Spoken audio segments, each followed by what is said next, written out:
My name is Chelsea Robson. And I'm Morgan Stradling. And you're watching the Rotoscopers YouTube. And we're finally doing this. Monsters University!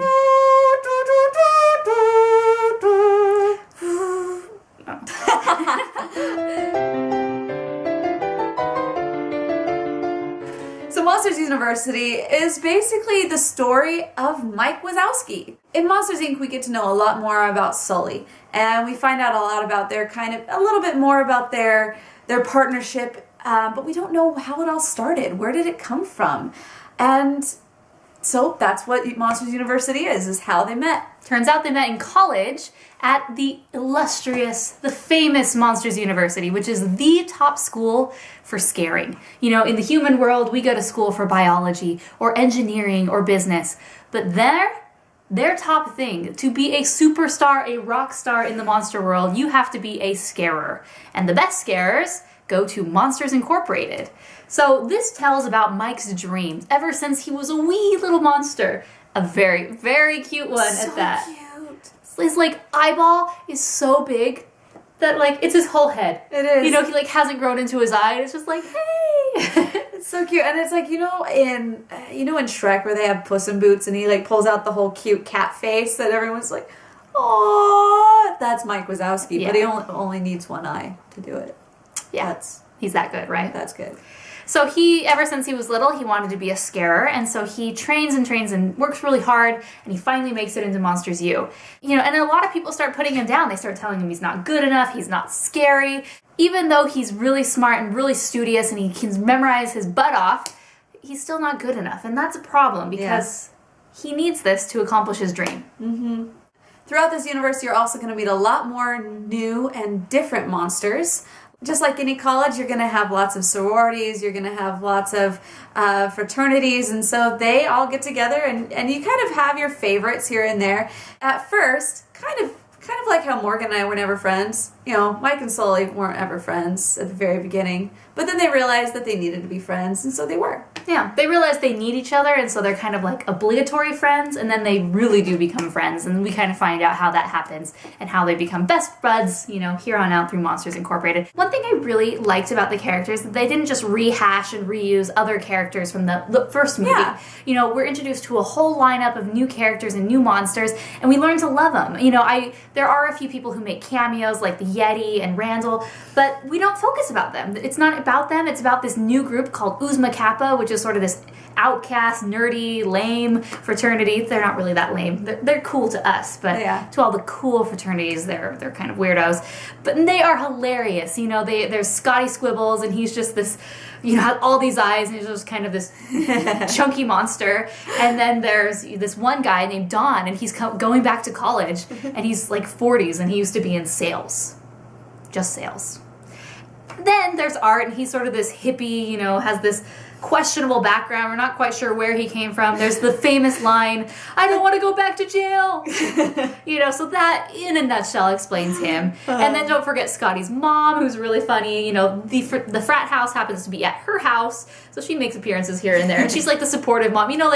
It's okay for moms to be supportive in high school, but I guess apparently in college, if your mom goes to stuff, that's not cool. But Scotty doesn't really care, and neither does she. So it's really fun. And then there's Terry and Terry Perry. They are kind of conjoined twin monsters. Totally opposite, and yet they have to be with each other all the time. Yeah, be glad that's not you. Seriously.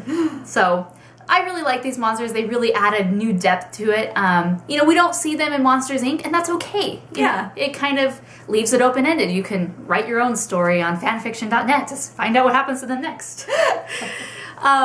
What I really liked about this movie is that it's pretty fast-paced. It goes along. There's really three main acts. There's the beginning where we find about Mike and how he wants to enter Monsters University. He goes there. The middle are these things called these scare games, which is put on by the fraternities and sororities, and it's a way to show that you're the top scarer in the school, you're the best fraternity.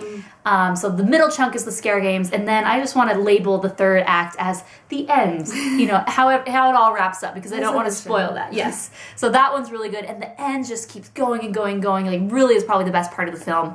I really like the beginning because you feel like you are a freshman in college, and you're walking in Mike's shoes. You're walking in this incredible, old, just ancient university. It's been around for hundreds and hundreds of years.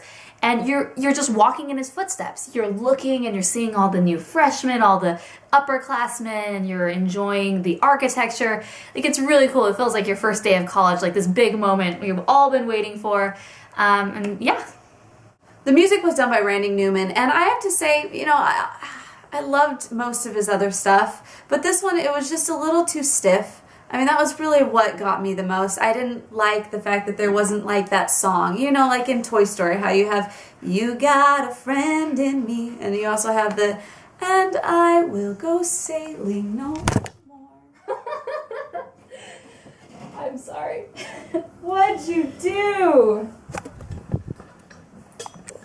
Here, I'll put him away. Oh, except for, okay. And we're back.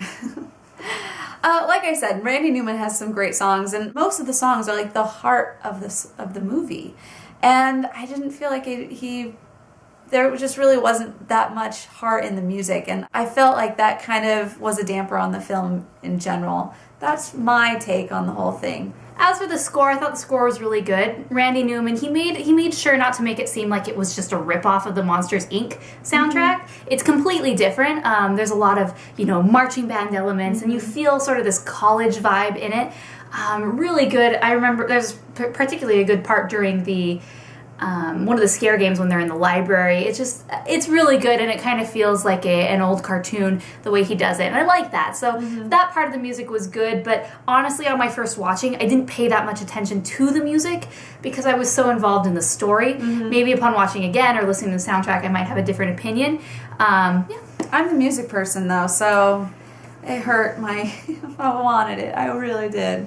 So the ending is definitely different, and the moral of the story is different than what we are used to, but I really liked it, and if you want to hear more about it, you can go to our podcast where it's the complete spoiler version of the movie, where it's Chelsea, Morgan, which is me, and Mason, and we talk about this, and we go into every detail. So we're not going to spoil it here for you now, but if you want to, go to therotoscopers.com/41 to listen to that podcast. It's a really good one. So what would you rate it, Chelsea?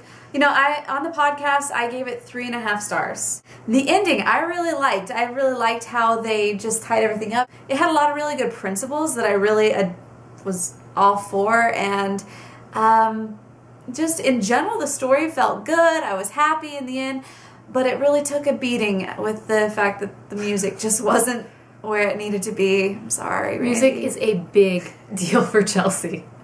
If the music's not there, immediately go from a 5-star movie to a 2-star movie. You at least get a 3. So 3.5 from Chelsea. Pretty good for this movie. Well, I, on the other hand, give it 4 stars. I don't think it's as good as Monsters Incorporated, but still, it was pretty close. I liked that it was a continuation of the story, and the new characters were developed, and it was really funny and, comedic and very good. Very Pixar. Yeah. So all in all, we say go see it. Go see it. This definitely is one of your must-see movies of the summer, animated or not. So if you haven't seen it, then leave right now and go see it because it's awesome. Order your tickets online. Until next time, we are the Rotoscopers. Well, there's 2 different worlds going on here. Have you ever walked into the woods and seen all that rot and gook on some of the trees? Well, that is actually evidence of a war going on right under our noses. And we didn't even know. But her dad has a feeling that all this is happening, and he is just trying to find the proof. In case you can't figure out, this movie is hilarious. It's funny. I was laughing the whole entire time, and I left with a smile on my face. So the movie ends in a really kids and adults are going to love, which makes it really fun. There's a really tender father-daughter story between Grug and Eep. Not Eve, just so you know. It's Eep. It's like sheep without the sh. So there's really cute tenderness between them and how they kind of reconcile their relationship. So all in all, I loved the cruise. I was really surprised.